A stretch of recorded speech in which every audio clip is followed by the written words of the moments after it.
ನಮಸ್ತೆ ದಿಲೀಪ್ ಸರ್ಗೆ. ನಾನು ನಮಸ್ತೆ. ರಂಜಿತಾ ಸಿದ್ದಕಟ್ಟೆ. ನನ್ನ ಜೊತೆ ಪ್ರಜ್ಞಾ ಸಂಚಿ ಅವರು ಕೂಡ ಇದ್ದಾರೆ. ಸೊ ಇವತ್ತು ನಾವು ನಿಮ್ ಜೊತೆ ಸಂದರ್ಶನ ಮಾಡ್ತಾ ಇದ್ದೀವಿ. ಹಾ. ಕೇಂದ್ರ ಸಾಹಿತ್ಯ ಅಕಾಡೆಮಿಯಿಂದ ಯುವ ಪುರಸ್ಕಾರಕ್ಕೆ ಆಯ್ಕೆಯಾಗಿದ್ದೀರಾ. ಈ ಸಂದರ್ಭದಲ್ಲಿ ನಿಮ್ಮ ಪ್ರತಿಕ್ರಿಯೆ ಏನು ಸರ್? ಬಹಳ ಸಂತೋಷ ಆಗ್ತಾ ಇದೆ. ನಾನು ಎಕ್ಸ್ಪೆಕ್ಟೇ ಮಾಡಿರಲಿಲ್ಲ, ಇದು ಬಂದಿದೆ. ನನ್ನ ವಿದ್ಯಾಗುರು ಪ್ರೊಫೆಸರ್ GH ನಾಯಕರು, ಆಚಾರ್ಯ TV ವೆಂಕಟಾಚಲ ಶಾಸ್ತ್ರಿಗಳು, professor NS Taranatha, doctor Panditaradhya ಮತ್ತೆ OL ನಾಗಭೂಷಣ ಸ್ವಾಮಿ, ಇವರು 5 ಜನರ ಪರವಾಗಿ ನಾನು ಹೋಗಿ ಇಸ್ಕೊಂಡ್ ಬರ್ತಾ ಇದ್ದೇನೆ. ನನ್ನ ತಾಯಿ, ನನ್ನ ತಂದೆ, ನನ್ನ ತಮ್ಮನಿಗೆ ಇದನ್ನ ಅರ್ಪಣೆ ಮಾಡ್ತಾ ಇದ್ದೇನೆ. ಓಕೆ ಬಹಳ ಸರ್. ಸಂತೋಷ ಆಗಿದೆ ನನಗೆ. ನೀವೀಗ ಮಾತನಾಡ್ತಾನೆ ಹೇಳಿದ್ರಿ ನಿಮ್ಮ ತಂದೆ ತಾಯಿಗೆ ಈ ಒಂದು ಪ್ರಶಸ್ತಿಯನ್ನ ಹೌದು ನೀವು ಡೆಡಿಕೇಟ್ ಮಾಡ್ತೀರಾ ಅಂತ ಹೇಳಿ. ಹೌದು. ಸೊ ನಿಮ್ಮೊಳಗೆ ಈ ಬರಹ ಮೂಡ್ಲಿಕ್ಕೆ ಮೂಲತಃ ಅವರು ಕಾರಣ ಆಗಿದಾರ ಸರ್? ನನ್ನ ನನ್ನ ಸೋದರ ಮಾವ K ವೆಂಕಟರಾಜು ಅಂತ, ಓಕೆ. ಅವರು ಅನುವಾದ ಸಾಹಿತ್ಯ ಅಕಾಡೆಮಿಯನ್ನು ತಗೊಂಡಿದ್ದಾರೆ. ಬಾಪುಕುಟಿ ಅಂತ ರಜನೀಶ್ ಭಕ್ಷಿಯ ಪುಸ್ತಕದ ಅನುವಾದ ಅದು ಅಭಿನವದಿಂದ ಆಗಿದೆ. ಹೌದು. ಅವರು ತುಂಬಾ ದೊಡ್ಡ ಸಾಹಿತಿಗಳು ಚಾಮರಾಜನಗರದಲ್ಲಿ. ನಾನು ಅವರ ತಂಗಿ ಮಗ. ನನಗೆ ಒಳಗಡೆಯಿಂದ ಸಾಹಿತ್ಯದ ಬಗೆಗೆ ಅಪಾರವಾದ ಗೌರವ, ಪ್ರೀತಿ, ವಿಶ್ವಾಸ ಮತ್ತದು ಎಲ್ಲ ಕಾಲದಲ್ಲೂ ಕಾಪಾಡ್ತದೆ ಅನ್ನುವ ಕೆಲವು ನಂಬಿಕೆಗಳನ್ನ ನಾನು ಕಲ್ತಿದ್ದು ನನ್ನ ಸೋದರ ಮಾವನಿಂದ. ಆ ನಂತರದಲ್ಲಿ ಪ್ರೊಫೆಸರ್ GH ನಾಯಕರಿಂದ, ಇವಾಗ ನಾನು OL ನಾಗಭೂಷಣ ಸ್ವಾಮಿ ಅವರಿಂದ ಪ್ರಾಕ್ಟೀಸ್ ಮಾಡ್ತಾ ಇದ್ದೇನೆ. ಈ ಕೃತಿಗೆ ನೀವು ಹೇಳಿದಾಗೆ GH ನಾಯಕರವರೇ ಮುನ್ನುಡಿಯನ್ನು ಬರೆದಿದ್ದಾರೆ. ಹೌದು ಮೇಡಮ್, ಹೌದು. ಈ ಸಂದರ್ಭದಲ್ಲಿ ಏನ್ ಹೇಳಕ್ ಇಷ್ಟಪಡ್ತೀರಾ ಅಂತ? ಮುನ್ನುಡಿ ಪಡೆದಂತಹ ಒಂದು ಕೃತಿಗೆ ಒಂದು ಪ್ರಶಸ್ತಿ ಕೂಡ ಲಭಿಸಿರುವಂತದ್ದು. ಅವರು ಕರ್ನಾಟಕದ ಬಹಳ ದೊಡ್ಡ ವಿಮರ್ಶಕರು, ನನ್ನ ವಿದ್ಯಾಗುರುಗಳು. ಅವರ ಕೊನೆಯ ಮುನ್ನುಡಿ ನನ್ನ ಪುಸ್ತಕಕ್ಕೆ ಇರೋದು. ಇವತ್ತು ಅವ್ರಿಲ್ಲ ನಮ್ಮ ಜೊತೆ, ನನ್ನ ತಂದೆನೂ ಇಲ್ಲ. ಅವರಿಬ್ಬರು ಇದ್ದಿದ್ರೆ ಬಹಳ ಸಂತೋಷ ಪಟ್ಟಿರೋರು. ವಿಮರ್ಶೆ ಯಾವಾಗಲೂ ಅಷ್ಟೇ, ಸ್ವೋಪಜ್ಞತೆಯನ್ನು ಉಳಿಸ್ಕೊಳ್ಬೇಕು, ಆನುಷಂಗಿಕ ಪ್ರತಿಭೆ ಅನ್ನೋದನ್ನು ಒಪ್ಪಬೇಕು. ಇದು GH ನಾಯಕರು ನಮ್ಗೆ ಹೇಳಿಕೊಟ್ಟಿದ್ದು. ಕೃತಿನಿಷ್ಠವಾಗಿ ಇರಬೇಕು, ಕೃತಿ ಸಾಕ್ಷಿ ಇರಬೇಕು ಅಂತ GH ನಾಯಕರು ನಮಗೆ ಮತ್ತೆ ಮತ್ತೆ ಹೇಳ್ತಾ ಇದ್ದಿದ್ದು. ನೀವು GH ನಾಯಕರ ಪುಸ್ತಕಗಳನ್ನ ನೋಡಿ, ಅವ್ರದ್ದು ಅನಿವಾರ್ಯ, ನಿಜದನಿ, ನಿರಪೇಕ್ಷ, ಕೃತಿ ಸಾಕ್ಷಿ, ಉತ್ತರಾರ್ಧ, ಈ ತರ ಹೆಸರು ಅವರದ್ದು. ಆ ಹೆಸರೇ ಅವರ ವಿಮರ್ಶೆಯ ತಾತ್ವಿಕತೆಯನ್ನ ರೆಪ್ರೆಸೆಂಟ್ ಮಾಡುವಂತಹದ್ದು. ಅನಿವಾರ್ಯವಾಗದಾಗ ಮಾತ್ರ ಬರವಣಿಗೆ ಮಾಡಬೇಕು, ವಿಮರ್ಶೆ ಅನಿವಾರ್ಯವಾಗಿದ್ದಾಗ ಮಾತ್ರ ಮಾತಾಡಬೇಕು, ನಿಜದನಿಯನ್ನ ಹೇಳಬೇಕು, ನಿರಪೇಕ್ಷವಾಗಿರಬೇಕು, ಕೃತಿ ಸಾಕ್ಷಿಯಿಂದ ಹೇಳಬೇಕು. ಎಲ್ಲರೂ ಪೂರ್ವಾರ್ಧವನ್ನ ಹೇಳಿರ್ತಾರೆ, ಕೃತಿಯ ಪೂರ್ವಾರ್ಧದ ಬಗೆಗೆ ಮಾತನಾಡಿರ್ತಾರೆ, ಆದರೆ ಉತ್ತರಾರ್ಧವನ್ನ ಹೇಳಬೇಕು, ನಿಜದನಿಯ ಉತ್ತರಾರ್ಧವನ್ನ ಹೇಳಬೇಕು ಕಾವ್ಯದ್ದು. ಇದು GH ನಾಯಕರ ವಿಮರ್ಶೆಯ ತಾತ್ವಿಕತೆ. ನಾನು ಅವರು ವಿದ್ಯಾರ್ಥಿ, ನಮಗವ್ರು ಕಲಿಸಿರೋದು ಅದನ್ನೇ. ಇವತ್ತಿಗೂ ಅದನ್ನೇ ಅಪ್ರೋಚ್ ಮಾಡಿ ಅದನ್ನೇ ಮಾಡಬೇಕು ನೀನು ಅಂತ ಹೇಳ್ತಾ ಇರೋದು, ಬಲವಾಗಿ ಹೇಳ್ತಾ ಇರೋದು ಪ್ರೊಫೆಸರ್ OL ನಾಗಭೂಷಣ ಸ್ವಾಮಿ ಅವರು. ಸೊ ನಿಮ್ಮ ಬರವಣಿಗೆಗೆ ಹಾಗಾದ್ರೆ ಅತಿಯಾಗಿ ಪ್ರಭಾವಿಸಿದ್ದು ಅವರು ಒಬ್ರು ಅಂತ ಹೇಳ್ಬೋದಾ? ಹೌದು, ಅವ್ರು 5 ಜನ ನಾನು ಹೇಳದ್ನಲ್ಲ. ಪ್ರೊಫೆಸರ್ GH ನಾಯಕರು ಅವರ ಬಹಳ ಮುಖ್ಯವಾದಂಥದ್ದು ಪಂಪನ ಒಂದು ಪದ್ಯದ ಪುನರ್ವಿಮರ್ಶೆ ಅಂತ ಒಂದು ಲೇಖನ ಇದೆ. ಮೃಗಯಾ ವ್ಯಾಜದ ಪದ್ಯದ ಬಗೆಗಿನ ಒಂದು ವಿಮರ್ಶೆ, ಅದು ಬಹಳ ಫೇಮಸ್ ಆದಂತ ವಿಮರ್ಶೆ GH ನಾಯಕರದು. ಆ ವಿಮರ್ಶೆ ನನ್ನ ಮೇಲೆ ಅಗಾಧವಾದಂಥ ಪರಿಣಾಮವನ್ನು ಬೀರಿರುವಂತಹದ್ದು. ಇತ್ತೀಚಿನ ದಿನಗಳಲ್ಲಿ ಉಲಿವ ಮರ ಅಂತ ಒಂದು ಪುಸ್ತಕ ಬಂತು, ಪ್ರೊಫೆಸರ್ OL ನಾಗಭೂಷಣ ಸ್ವಾಮಿ ಅವರು. ಅವರದ್ದು ಅದರೊಳಗಡೆ ಒಂದು ಲೇಖನ ಇದೆ, ಧರ್ಮವೆಂಬ ಮರ ಅಂತ. ಮಾರ್ವಲೆಸ್ ಆದಂತ ಲೇಖನ ಅದು. ಅಂಥ ಲೇಖನಗಳು ಏನ್ ಮಾಡ್ತವೆ, ಬೇರೆ ರೀತಿಯಲ್ಲಿ ಮಾಡದೆ ಟೆಕ್ಸ್ಚುಯಲ್ ಕ್ರಿಟಿಕ್ಸ್, ಪಠ್ಯನಿಷ್ಠ ವಿಮರ್ಶೆಯನ್ನೇ ಮಾಡಬೇಕು, ಕೃತಿನಿಷ್ಠ ವಿಮರ್ಶೆಯನ್ನೇ ಮಾಡಬೇಕು ಅನ್ನುವ ಬಲವಾದ ಅಭಿಪ್ರಾಯವನ್ನ ನಮ್ಮ ಒಳಗಡೆ ಮತ್ತೆ ಬೇರೂರುವ ಹಾಗೆ ಮಾಡ್ತದೆ ಅಂತ ವಿಮರ್ಶೆ ಅದು. ಸರ್, ನೀವು ಪಚ್ಚೆ ಜಗುಲಿ ಕೃತಿಯ ಮೂಲಕನೇ ವಿಮರ್ಶಾ ಲೋಕಕ್ಕೆ ಪ್ರವೇಶ ಮಾಡಿದ್ರಿ. ಒಬ್ಬ ಬರಹಗಾರನಾಗಿ ಪಚ್ಚೆಯ ಜಗುಲಿ ಕೃತಿ ಏನಿದೆ ಅದು ಯಾಕೆ ವಿಶೇಷ, ಮತ್ತೆ ಅದು ಸಾಹಿತ್ಯ ಲೋಕದಲ್ಲಿ ಹೇಗೆ ಭಿನ್ನ ಆಗಿದೆ? ಇಲ್ಲ, ಇದು ಸ್ವಲ್ಪ ಕಷ್ಟ ಆಗ್ತದೆ. ಇವಾಗ ಏನೇ ಮಾತಾಡಿದ್ರು ಅಭಿಮಾನದ ಮಾತು ಬೇರೆ ಇದೆ. ನಾನೇ ಒಂದಷ್ಟು ನಿಷ್ಠುರವಾಗಿ ಓದ್ಬೇಕಾಗಿದೆ ನನ್ನ ಪುಸ್ತಕನ, ಯಾಕಂದ್ರೆ ಅನುಮಾನ ನನಗೆ ಶುರು ಆಗ್ತಾ ಇದೆ. ಇದು ತುಂಬಾ ದೊಡ್ಡ ಶಾಕಿಂಗ್ ನ್ಯೂಸ್ ನನಗೇನೆ ಪ್ರಶಸ್ತಿ ಬಂದಿರೋದು. ಆ ಕಾರಣದಿಂದ ನಾನು ಸಾಧ್ಯ ಆದ್ರೆ ಇವತ್ತು ರಾತ್ರಿ ನನ್ನ ಪುಸ್ತಕ ನಾನೇ ಓದ್ಬೇಕಾಗಿದೆ. ನಾನು ತಿಳಿಸ್ತೇನೆ ನಿಮ್ಗೆ ಅದನ್ನ. ಒಂದು. ಎರಡನೇದು, ನಂದು ಮೊದಲು ಕಾವ್ಯದ ಮೂಲಕ ಪ್ರವೇಶ ಮಾಡಿದವನು ನಾನು. ಮೊದಲು ನಂದು ಕವನ ಸಂಕಲನ ಹಾರುವ ಹಂಸೆ ಅಂತ. ಅದಾದ ನಂತರ ನಾನು ವಿಮರ್ಶೆ ಕಡೆ ಬಂದಿರುವಂತವನು. ಸರ್, ಮತ್ತೆ ಇನ್ನೊಂದು, ಈಗ ನೀವು ಮಾತಾಡ್ತಾನೆ ಹೇಳಿದ್ರೆ ನಾನು ಮತ್ತೊಮ್ಮೆ ನಾನು ಬರೆದಂತಹ ಬರಹವನ್ನು ನೋಡ್ಬೇಕು ಅಂತ ಹೇಳ್ಕೊಂಡು, ವಿಮರ್ಶೆ ಅನ್ನುವಂಥದ್ದು ಒಬ್ಬ ಬರಹಗಾರನಿಗೆ ಎಷ್ಟು ಇಂಪಾರ್ಟೆಂಟ್ ಆಗುತ್ತೆ ಸರ್? ಮೇಡಮ್, ಬಹಳ ಮುಖ್ಯ. ಅದು ಬರವಣಿಗೆ ಮಾಡುವಾಗಲೇ ಗೊತ್ತಾಗ್ತಿರ್ತದೆ. ಆದ್ರೆ ಪರಂಪರೆಯನ್ನ ಉಳಿಸಿಕೊಂಡು ವ್ಯಕ್ತಿ ಪ್ರತಿಭೆಯನ್ನು ನೋಡ್ಬೇಕಾದಂತಹ ಒಂದು ತುರ್ತು ಇರ್ತದೆ. ಯಾರು ಸ್ವಯಂಭೂಗಳಲ್ಲ, ಯಾವ ಕವಿಯೂ ಸ್ವಯಂಭೂ ಅಲ್ಲ ಅನ್ನೋದು ಎಲ್ಲರಿಗೂ ಗೊತ್ತಿರುವಂತಹ ವಿಷಯನೇ. ಅದನ್ನೇ ಎಲ್ಲ ಮೀಮಾಂಸಕರೆಲ್ಲ ಅದನ್ನೇ ಹೇಳಿದ್ದಾರೆ. ಅದರಿಂದ ವಿಮರ್ಶೆ ಅನ್ನೋದು ಬಹಳ ಮುಖ್ಯ ಅನ್ಸೋದು ಯಾತಕ್ಕೆ ಅಂದ್ರೆ ನಾವು ಅದು ಸ್ಥಿತಿ ಪ್ರಜ್ಞೆಯನ್ನು ಹೇಳುವಂಥದ್ದು. ಜೆ.ಎಚ್. ನಾಯಕರ ಒಂದು ಪುಸ್ತಕದ ಹೇಳೋದು ಸ್ಥಿತಪ್ರಜ್ಞೆ ಅಂತ. ಸ್ಥಿತಿ ಪ್ರಜ್ಞೆಯನ್ನು ಹೇಳೋದು. ಸ್ಥಿತಪ್ರಜ್ಞೆ ಬೇರೆ, ಸ್ಥಿತಿ ಪ್ರಜ್ಞೆ ಬೇರೆ. ನಾವು ಬದುಕ್ತಿರುವ ಕಾಲಘಟ್ಟದ ಸ್ಥಿತಿ ಹೇಗಿದೆ, ಪ್ರಜ್ಞೆ ಹೇಗೆ ಕೆಲಸ ಮಾಡ್ತಿದೆ ಮನುಷ್ಯರದು, ಇದನ್ನ ಅರ್ಥ ಮಾಡ್ಕೊಳ್ಳಿಕ್ಕೆ, ಮತ್ತೆ ಪ್ರಾಚೀನ ಸಾಹಿತ್ಯದಲ್ಲಿ ಹೇಗಿತ್ತು ಅದನ್ನ ಇವತ್ತಿನ ದಿನಕ್ಕೆ ಹೇಗೆ ನೋಡ್ಬೇಕಾಗ್ತದೆ, ಇದನ್ನೆಲ್ಲ ಗಮನಿಸಬೇಕು ಅಂದ್ರೆ ವಿಮರ್ಶೆ ಬೇಕೇ ಬೇಕು ಮೇಡಮ್. ಒಂದು ಅರ್ಥದಲ್ಲಿ ಮನೋವಿಕಾಸ ಅಥವಾ ಭಾವ ವಿಕಾಸ ಅಥವಾ ಸಂಸ್ಕೃತಿ ವಿಕಾಸ ಅದರ ಬೇರೆ ಬೇರೆ ಹಂತಗಳಿಗೆ ಹೋಗುತ್ತೆ ಅನ್ನೋದಾದ್ರೆ ವಿಮರ್ಶೆ ಬಹಳ ಮುಖ್ಯ. ಸೊ ಈ ಗುರುತಿಸಿಕೊಳ್ಳುವಿಕೆ ಅನ್ನುವಂಥದ್ದು ಇದೆಯಲ್ಲ ಸರ್, ಅಂದ್ರೆ ಈಗ ಪ್ರಶಸ್ತಿ ಪುರಸ್ಕಾರಗಳು ಒಬ್ಬ ಸಾಹಿತ್ಯ ಬೆಳವಣಿಗೆಗೆ ಯಾವ ರೀತಿ ಒಂದು ಪೂರಕ ಆಗುತ್ತೆ, ಯಾವ ರೀತಿಯ ಸಹಕಾರವನ್ನ ಮಾಡುತ್ತೆ ಅಂತ? ಇಲ್ಲ ಮೇಡಮ್, ನನಗೆ ಅದ್ರ ಬಗೆಗೆ ತುಂಬಾ ಬೇರೆ ಬೇರೆ ರೀತಿಯಾದಂತ ಅಭಿಪ್ರಾಯ ಇಟ್ಕೊಂಡಿರುವಂತ ನಾನು. ಬರಹಗಾರ ಗುರುತಿಸಿಕೊಳ್ಳುವ ಅಗತ್ಯ ಇಲ್ಲ, ಅವನ ಬರಹದ ಮೂಲಕ ಬರಹಗಾರ ಪರಿಚಯ ಆಗಬೇಕು ಅನ್ನುವಂಥವ್ನು ನಾನು. ಯಾಕಂದ್ರೆ ರಾಜರತ್ನಂದೊಂದು ಮಾತಿದೆ, ಕೃತಿಕಾರನಿಗಿಂತ ಕೃತಿ ದೊಡ್ಡದು ಅಂತ. ಯಾವಾಗ್ಲೂ ಅಷ್ಟೇ, ಕೃತಿಕಾರನಿಗಿಂತ ಕೃತಿ ದೊಡ್ಡದು ಅಂತ. ಕೃತಿಯ ಮೂಲಕ ಗುರುತಿಸುವಿಕೆ ಬಂದಾಗ ಅದಕ್ಕೊಂದು ಬೆಲೆ ಇರ್ತದೆ.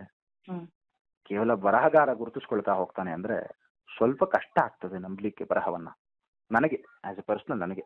ಯಾಕಂದ್ರೆ ಎಲ್ಲ ಕಾಲಕ್ಕೂ ಪಾಪ್ಯುಲಾರಿಟಿ ಕಿಲ್ಸ್ ಅಂತ. Popularity kills.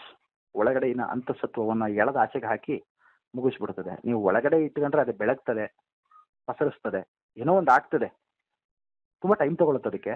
ಬಟ್ ಹೊರಗಡೆ ಬಂದ್ರೆ ಕಷ್ಟ ಮೇಡಮ್. ಈಗ ನನಗೆ ಅದೇ ಭಯ ಶುರು ಆಗಿರೋದು. ನಾನು ಭಯದಲ್ಲಿ ಇಸ್ಕೋತಾ ಇದ್ದೇನೆ ನನ್ನ ಪ್ರಶಸ್ತಿಯನ್ನ. ತುಂಬಾ ಭಯ ಇದೆ. ಯಾಕಂದ್ರೆ ವಿಮರ್ಶೆ ಪಾಪ್ಯುಲಾರಿಟಿ ಇರಬಾರ್ದು, ವಿಮರ್ಶೆ ಪಾಪ್ಯುಲರ್ ಆಗಬಾರ್ದು. ಆದ್ರೆ ವಿಮರ್ಶೆ ತನ್ನ ಕಾರ್ಯವನ್ನ ಎಂದೂ ಮಾಡದೇ ಇರಬಾರ್ದು. ವಿಮರ್ಶಕ ಪಾಪ್ಯುಲರ್ ಆಗಬಾರ್ದು, ವಿಮರ್ಶೆ ಪಾಪ್ಯುಲರ್ ಆಗಬೇಕು. ಆದ್ರೆ ಆ ಪಾಪ್ಯುಲಾರಿಟಿ ಇದೆಯಲ್ಲ ಅದು ವಿಮರ್ಶಕನ ಪ್ರಜ್ಞೆಯನ್ನ ಕದಡಬಾರ್ದು. ನೋಡುವ ದಿಕ್ಕನ್ನ ಯಾವುದೋ ಲಾಲಸೆಗಳಿಗೆ ಮತ್ತೊಂದು ಮಗದೊಂದಕ್ಕೆ ತಾಕುವ ಹಾಗೆ ಮಾಡಬಾರ್ದು. ನಿಮ್ಮ ಪ್ರಕಾರ ಹಾಗಾದ್ರೆ ವಿಮರ್ಶಾ ಬರಹಗಾರನಿಗಿರೋ ಬಹುದೊಡ್ಡ ಸವಾಲ್ ಇದೇನಾ ಸರ್? ತುಂಬಾ ಇದೆ ಮೇಡಮ್, ಬಹಳ ದೊಡ್ಡದಿದೆ. ಒಂದು ತಕ್ಷಣದ ಒಂದು ಕೃತಿ ಬರ್ತದೆ ಅಂದ್ರೆ ಅದನ್ನ ಹೇಗೆ ನೋಡೋದು ನಾವು? ಅದಕ್ಕೊಂದು ಪ್ಲಾಟ್ಫಾರ್ಮ್ ಬೇಕಲ್ಲ, ಅದಕ್ಕೊಂದು ಪ್ಲಾಟ್ಫಾರ್ಮ್ ಬೇಕಲ್ಲ. ನಾವು ಯಾರಿಗೂ ಗೊತ್ತಿರಲ್ಲ ಮೇಡಮ್. ವಿಮರ್ಶಕರು ಸಾಮಾನ್ಯ ಹಾಗೆ, ಬರಹಗಾರರ ಹಾಗೆ, ಸೃಜನಶೀಲ ಬರಹಗಾರರ ಹಾಗೆಯೇ ವಿಮರ್ಶಕರು ಮನುಷ್ಯರೇ ಅಲ್ಲ. ಅವ್ರಿಗೆ ಏನು ಸ್ಪೇಸ್ ಸಿಕ್ಕಿ ಅವ್ರು ಏನು ಬರ್ದಿರ್ತಾರೋ ಆ ಸ್ಪೇಸ್ ಅನ್ನ ಓದಿ ಓದಿ ಓದಿ ಅರ್ಥ ಮಾಡ್ಕೋಬೇಕಾಗ್ತದೆ. ಮತ್ತೆ ಮತ್ತೆ ಏನ್ ವಿಶೇಷ ಇದೆ, ಯಾಕೆ ವಿಶೇಷ ಇದು ಅಂತ ಹೇಳ್ತಾ ಬರ್ತೀವಿ ಅಷ್ಟೇ. ವಿಶೇಷ ಇಲ್ಲ ಅನ್ನೋದಾದ್ರೂ ಯಾಕೆ ಅನ್ನೋದಾದ್ರೂ ಐಡೆಂಟಿಫೈ ಮಾಡೋದು ಅದು ಬಹಳ ದೊಡ್ಡ ಸವಾಲು, ಬಹಳ ದೊಡ್ಡ ಸವಾಲು. ಯಾಕೆ ವಿಶೇಷ ಅಂತ ಹೇಳೋದು ಬಹಳ ದೊಡ್ಡ ಸವಾಲಲ್ಲ ಮಾಡು. ಪ್ರಸ್ತುತ ಸಮಾಜದಲ್ಲಿ ಸೃಜನಶೀಲ ಬರಹಗಾರರಿಗೆ ಸಿಗುವಂತಹ ಮನ್ನಣೆ ಏನಿದೆ ಅದು ವಿಮರ್ಶಕರಿಗೆ ಕೂಡ ಸಿಗ್ತಾ ಇದೆಯಾ? ಇಲ್ಲ, ಇದ್ರ ಬಗ್ಗೆ ನಾನು ಮಾತನಾಡ್ಲಾರೆ ಮೇಡಮ್. ವಿಮರ್ಶೆಗೆ ಮನ್ನಣೆ ಸಿಗುತ್ತೋ ಇಲ್ವೋ ಗೊತ್ತಿಲ್ಲ. ಇವತ್ತು ವಿಮರ್ಶೆ ಯಾರಿಗೂ ಬೇಡದೇ ಇರೋ ಹಂಗಾಗ್ಬಿಟ್ಟಿದೆ ಅದು. ಅಲ್ಲಮ್ಮ ಹೇಳ್ತಾನಲ್ಲ, ನಿನಗೆ ನೀನೇ ಹುಟ್ಟಿದೆಯಲ್ಲ, ನಿನಗೆ ನೀನೇ ಹುಟ್ಟಿದೆಯಲ್ಲ ಅಂತ, ಹಂಗಾಗ್ಬಿಟ್ಟಿದೆ ವಿಮರ್ಶೆ ಇವತ್ತು. ಅದು ಯಾಕೆ ಆಗಿದೆ ಅಂತ ಏನಾದ್ರೂ? ಇಲ್ಲ, ಅದು ಕಾಲಧರ್ಮ ಕೇಳಲ್ಲ ಅದನ್ನ. ಎಲ್ಲಾನು ಎಲ್ಲಾರು ಹೊಗಳಲೇಬೇಕು ಅಂದ್ರೆ ತುಂಬಾ ಕಷ್ಟ ಆಗ್ತದೆ. ಎಲ್ಲಾರು ತೆಗೊಳ್ಳೇಬೇಕು ಅಂದ್ರೆ ಅದು ಕಷ್ಟ ಆಗ್ತದೆ. ಆದ್ರೆ ಸಮಕಾಲೀನ ಸೃಜನಶೀಲ ಬರಹಗಾರರ ಬರಹಗಳು ಅದು ನಿಜವಾಗ್ಲೂ ವ್ಯಾಲ್ಯೂಯಬಲ್ ಆರ್ ನಾಟ್ ಅಂತ ಹೇಳ್ಬೇಕಾದ್ರೆ ತುಂಬಾ ಟೈಮ್ ಬೇಕಾಗಿದೆ ಮೇಡಮ್. ಅಷ್ಟು ಮಾತ್ರ ಹೇಳಬಲ್ಲೆ. ಈ ಕ್ಷಣದಲ್ಲಿ ಇದು ತುಂಬಾ ಚೆನ್ನಾಗಿದೆ ಅಂತ ಹೇಳ್ಬೋದು, ಈ ಕ್ಷಣದಲ್ಲಿ ಇದು ತುಂಬಾ ಚೆನ್ನಾಗಿದೆ ಅಂತ ಹೇಳ್ಬೋದು. ಇನ್ನೊಂದಷ್ಟು ಕಾಲ ಸವಿದ ನಂತರ ಇಲ್ಲ, ಇಂಥದ್ದೊಂದು ಮಾಡೆಲ್ ನಾನು ಹಿಂದೆ ನೋಡಿದ್ದೆ ಅಂತ ಅನ್ನಿಸ್ತದೆ. ಅದು ಮೆಮೊರಿ ಆಗ್ಲಿಕ್ಕೆ ಒಂದು ಗ್ಯಾಪ್ ಬೇಕು. ಆ ಗ್ಯಾಪ್ ಆದ ನಂತರ ನೀವು ಯಾವ್ದನ್ನ ಹೊಗಳಿದ್ರಿ ಅದ್ರ ಕಡೆಗೆ ವಾಪಸ್ ಬನ್ನಿ.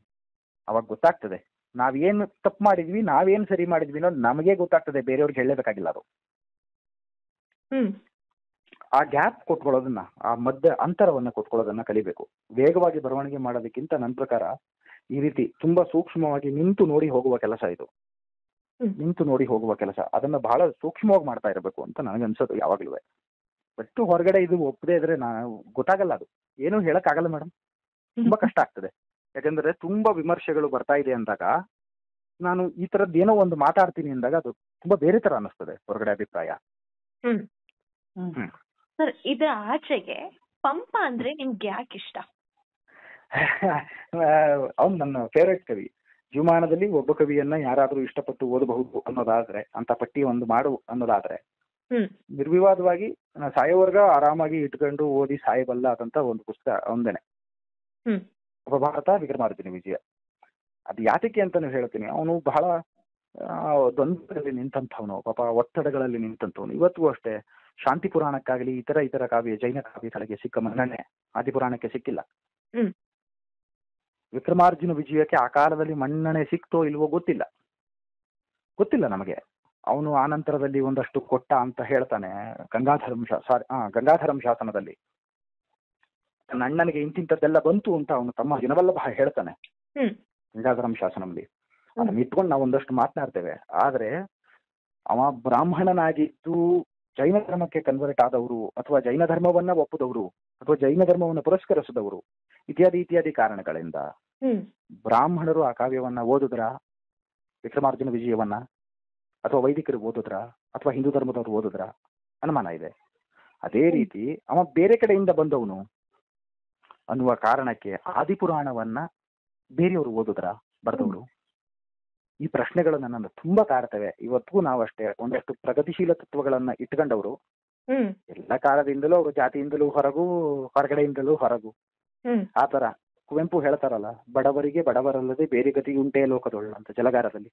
ಹಾಗೆ ನಮ್ಮಂತ ಬಡವರಿಗೆ ಅಂತ ಬಡವ ಕವಿನ ಇಷ್ಟ ಆಗೋದು.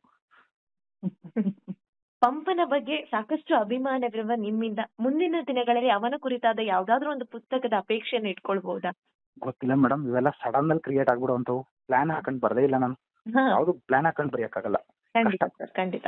ಅಲ್ಲ, ನಿಮ್ಮ ಬರವಣಿಗೆಯಲ್ಲಿ ಅವರ ಪ್ರಭಾವ ಎಷ್ಟರ ಮಟ್ಟಿಗಿದೆ ಅಂತ ಹೇಳ್ಬೋದು. ಯಾಕೆಂತಂದ್ರೆ ಒಬ್ಬರನ್ನ ನಾವು ಫಾಲೋ ಮಾಡ್ತಿದ್ದೇವೆ ಅಂತ ಹೇಳಿದ್ರೆ ಅವರ ಬರವಣಿಗೆ ಇನ್ಫ್ಲುಯೆನ್ಸ್ ನಮ್ಮ ಬರವಣಿಗೆಲಾಗೋದು ಸಹಜ ಆಗಿದೆ. ಕಷ್ಟ ಮೇಡಮ್. ಅಯ್ಯೋ ಅವನು ತುಂಬಾ ದೊಡ್ಡ ಸೂಕ್ಷ್ಮ ಕವಿ. ಕಾಳಿದಾಸನಿಗೆ ಸಮನಾಗಿ ಕನ್ನಡದಲ್ಲಿ ನಿಂತ್ಕೊಂಡಂತವನು. ಮತ್ತೆ ಇಡೀ ಭಾರತದಲ್ಲಿಯೇ ಮಹಾಭಾರತವನ್ನ ಇವನ್ ತರ ಪೂರ್ಣವಾಗಿ ಅದು ಸಮಸ್ತ ಭಾರತ ಅನ್ನುವಂತಹದ್ದು ಒಂದು ಮುಖ್ಯವಾದಂತ ಅಂಶ ಇಟ್ಕೊಂಡು ಬರೋದು ಇನ್ನೊಬ್ಬ ಇಲ್ಲ. ಅಷ್ಟು ಸುಲಭವಾಗಿ ಪ್ರಭಾವಕ್ಕೆ ಸಿಕ್ಕಾಕೋಬಹುದೇನೋ. ಸಂತೋಷಕ್ಕೆ ನಾವೇ ಹೇಳ್ತಾ ಇರ್ತೀವಿ ಅವನ ಶಾಲೆಗಳನ್ನ ನಾನೇ ಹೇಳ್ತಾ ಇರ್ತೀನಿ.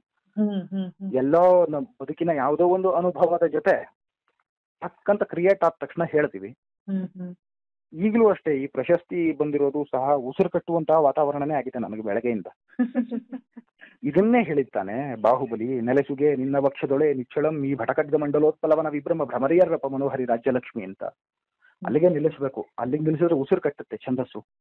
ಅದನ್ನು ಜೆ.ಎಚ್. ನಾಯಕರು ಐಡೆಂಟಿಫೈ ಮಾಡ್ತಾರೆ.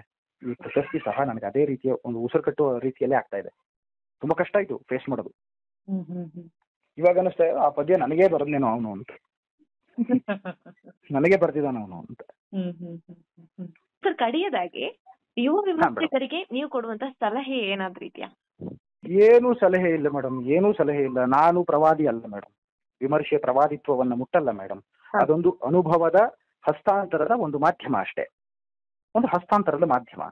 ಅಕ್ಷರ ಮಾಧ್ಯಮ ಹೇಗೆ ಬಹಳ ಮುಖ್ಯನೋ ಹಾಗೆ ಇದು ಒಂದು ಮಾಧ್ಯಮ. ಮತ್ತೆ ಇದು ಬಹಳ ಪವರ್ಫುಲ್ ಆದಂತ ಮಾಧ್ಯಮ ವಿಮರ್ಶೆ. ಯಾವುದೇ ವಿಮರ್ಶಕರಿಗಾಗಲಿ ನಾನು ಪ್ರವಾದಿ ಅಲ್ಲ ಅನ್ನುವ ಅರಿವು ಇದ್ರೆ ಮಾತ್ರ ವಿಮರ್ಶೆ ಮಾಡ್ಲಿಕ್ಕೆ ಸಾಧ್ಯ, ಇಲ್ಲಾಂದ್ರೆ ಆಗಲ್ಲ ಮೇಡಮ್.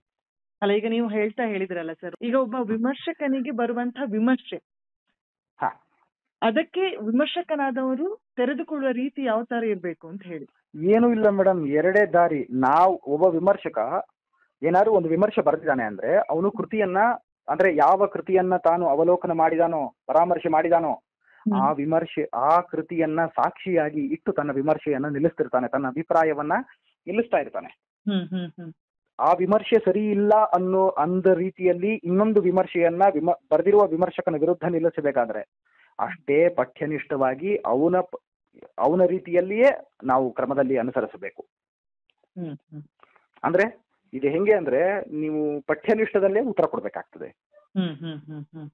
ಪಠ್ಯನಿಷ್ಠ ಇಲ್ಲದೆ ಹಾರಿಕೆ ಜಾರಿಕೆಯ ಉತ್ತರಗಳನ್ನ ಕೊಡ್ಲಿಕ್ಕೆ ಸಾಧ್ಯನೇ ಇಲ್ಲ ಮೇಡಮ್. ಬಹಳ ಕಷ್ಟ. ಅದು ಕೊಡ್ಬೋದೇನೋ, ಆ ಕ್ಷಣದ ತೀವ್ರತೆಯಲ್ಲೇನೋ ಕೊಡ್ಬೋದೇನೋ, ಆದ್ರೆ ಅದು ದ್ರೋಹ. ಅದು ಒಂದು ವಿಮರ್ಶಾ ಕೃತಿಗೆ ಅಥವಾ ಒಂದು ವಿಮರ್ಶೆಗೆ ಮಾಡುವ ದ್ರೋಹ. ಅದು ಪಠ್ಯಸಾಕ್ಷಿಯಾಗಿ ಕೊಡ್ಬೇಕಾಗ್ತದೆ. ನಾನು ಪಂಪನ ಯಾವುದೋ ಒಂದು ಪದ್ಯ ಇದು ಚೆನ್ನಾಗಿಲ್ಲ ಅಂತ ಹೇಳುವಾಗ ನಾನು ಅಲ್ಲಿನ ಪರಿಕರಗಳನ್ನೇ ಆ ಪದ್ಯವನ್ನೇ ಬಳಸ್ತಾ ಇರ್ತಾನೆ. ಇಲ್ಲ ಆ ಪದ್ಯ ಸರಿಯಾಗಿದೆ, ದಿಲೀಪ್ ಕುಮಾರ ಸರಿಯಾಗಿ ನೋಡಿಲ್ಲ ಅದನ್ನ ಅಂತ ಹೇಳೋದಾದ್ರೆ ಅದೇ ಪದ್ಯದ ಒಡಲಿನಿಂದಲೇ ಅವರು ಸಾಕ್ಷಿಗಳನ್ನ ತೆಗೆದುಕೊಡ್ಬೇಕು ನಮಗೆ. ಆ ಯಾವ ಪದ್ಯವನ್ನ ನಾವು ಪರಾಮರ್ಶೆ ಮಾಡುದು ಅದರ ಒಡಲಿನಿಂದಲೇ ಸತ್ಯವನ್ನ ಕಾಣಿಸ್ಬೇಕು. ಮತ್ತೆ ಇದನ್ನೇ ಮಾಡಿದೆ ಜೆ.ಎಚ್. ನಾಯಕರು ಮೃಗಯಾ ವ್ಯಾಜದ ಪದ್ಯಕ್ಕೆ. ಇದನ್ನ ಮಾಡಿದೆ. ಅಲ್ಲಿವರೆಗೂ ನೋಡ್ತಿದ್ದಂತ ಕ್ರಮದ ಪಲ್ಲಟವೇ ಆಗೋಯ್ತದು ಆ ಪದ್ಯದ್ದು. ಕರೆಕ್ಟ್. ಇಷ್ಟೊತ್ತು ಯುವ ಪುರಸ್ಕಾರ ಲಭಿಸಿದ ಈ ಸಂದರ್ಭದಲ್ಲಿ ನಿಮ್ಮ ಸಾಹಿತ್ಯಿಕ ವಿಚಾರಗಳನ್ನ ನಮ್ಮ ಜೊತೆ ಹಂಚಿಕೊಂಡಿದ್ದಕ್ಕೆ ಬಹಳಷ್ಟು ಖುಷಿ ಆಯ್ತು ಸರ್. ಧನ್ಯವಾದಗಳು ಮೇಡಮ್. ತುಂಬಾ ಥ್ಯಾಂಕ್ಸ್ ಮೇಡಮ್, ತುಂಬಾ ಥ್ಯಾಂಕ್ ಯು, ಧನ್ಯವಾದಗಳು.